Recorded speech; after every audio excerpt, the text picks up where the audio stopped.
का इशू है कि सभी स्कूलों में प्रारंभिक सैनिक प्रशिक्षण लागू होना चाहिए। मेरा ये कहना है कि आज से कुछ जमाने पहले एक शहर से दूसरे शहर को जोड़ने वाली सड़कें टूटी फूटी रहती थी, आज बड़े बड़े हाईवे बन गए हैं।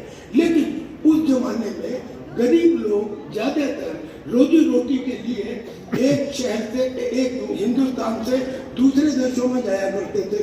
आज कुछ सिचुएशन बदल गई, वो अकेले जाते थे, अपने परिवार को पैसा भेजते थे, पैसा हिंदुस्तान में आता था। आज क्या हो गया? आज ये हो गया कि लोग अपनी फैमिली के साथ और कम पढ़े लिखे मजदूर नहीं, पढ़े लिखे स्किल्ड लोग और दूसरे देशों में जा रहे हैं। क्यों? जब पूछा गया तो बोलते हैं अविश्वास इतना बढ़ चुका है, कभी भी कुछ भी हो सकता है।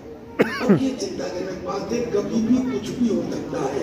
इसका मतलब इस देश को बचाए रखने के लिए सबसे पहली आवश्यकता इस समय राष्ट्रीय एकीकरण की है, यानी कि उन सब लोगों को जोड़ के रखा जाए। लेकिन राष्ट्रीय एकीकरण हो कैसे? क्योंकि सबसे पहले तो एक कॉन्सेप्ट आता है सन ऑफ द सॉइल, यानी कि मेरी धरती का मैं बेटा हूँ, यहाँ मेरे को ही जॉब मिलेगा, दूसरे को नहीं मिलेगा। अब दूसरा अलग हो जाता है। ऐसे ही दूसरा कॉन्सेप्ट आता है आरक्षण।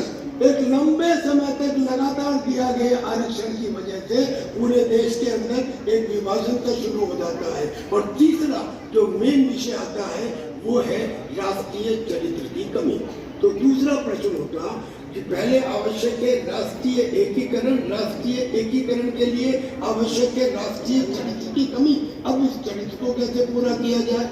राष्ट्रीय चरित्र को कैसे पूरा किया जाए, यहाँ से सिचुएशन प्रारंभ होती है। क्योंकि पहले सब लोगों को ये समझना पड़ेगा और खास तौर पे हमारे धर्म गुरुओं को ये समझना पड़ेगा कि वो हमें क्या बताते रहे, बच्चों प्यार, क्षमा, करुणा, दया, सहनशीलता, अतिथि सम्मान ये होने चाहिए, बहुत अच्छे हैं। लेकिन ये केवल परिवार और समाज तक सीमित है। ये जब राष्ट्र की सुरक्षा का सवाल हो तो सहनशीलता 0 होनी चाहिए, 0 होनी चाहिए। कल्पना कीजिए कि अगर पृथ्वीराज चौहान ने उस समय मोहम्मद गौरी को पहली बार माफ न किया होता तो हिंदुस्तान का इतिहास दूसरा होता। लिहाजा जब राष्ट्रीय चरित्र की बात आती है तो राष्ट्रीय चरित्र में सहनशीलता का कोई कॉलम है ही नहीं। अब इस बात को कौन समझाए? इस बात को पूर्व सैनिक समझा सकते हैं। पूर्व सैनिक ही क्यों? संसद क्यों नहीं समझा सकती? संत क्यों नहीं समझा सकते? न्यायपालिका क्यों नहीं समझा सकती? कारण ये, आप खुद सोचो, मैं जो कुछ कह रहा हूँ आपके सामने है। पूरे देश में जब भी कभी कोई प्राकृतिक या कृत्रिम आपदा आती है, फौज को बुला दिया जाता है, स्थिति नियंत्रण में हो जाती है। 144 करोड़ का हिंदुस्तान, केवल 13 लाख की फौज, वो 8000 किलोमीटर का समुद्र तट, 9000 किलोमीटर का जमीनी तट, उसकी रक्षा भी करे। और आप में जब कहीं बाढ़ आए, सूखा आए, आग लगे, फौज को बुला लो, स्थिति नियंत्रण में आ गई। क्यों भाई? उसके हाथ में कोई जादू का डंडा है? दरअसल में फौज के हर सिपाही के पास क्या है? कर्तव्य निष्ठा है, अनुशासन है, प्रशिक्षण है, ईमानदारी। और जो एक फौज के सेना रत सेवारत सिपाही के पास है, वो सेवा निवृत्त सिपाही के पास भी है। आज जब राष्ट्रीय चरित्र की कमी हो गई है, आज जब सहनशीलता की कमी हो गई है, जब अविश्वास हो गया है, भ्रष्टाचार हो गया है, जो अपने आप में एक आपदा बन चुका है, इस आपदा के नियंत्रण के लिए भी पूर्व सैनिक ही इस आपदा को नियंत्रित कर सकते हैं। अब अगर हम कर सकते हैं तो कैसे करें?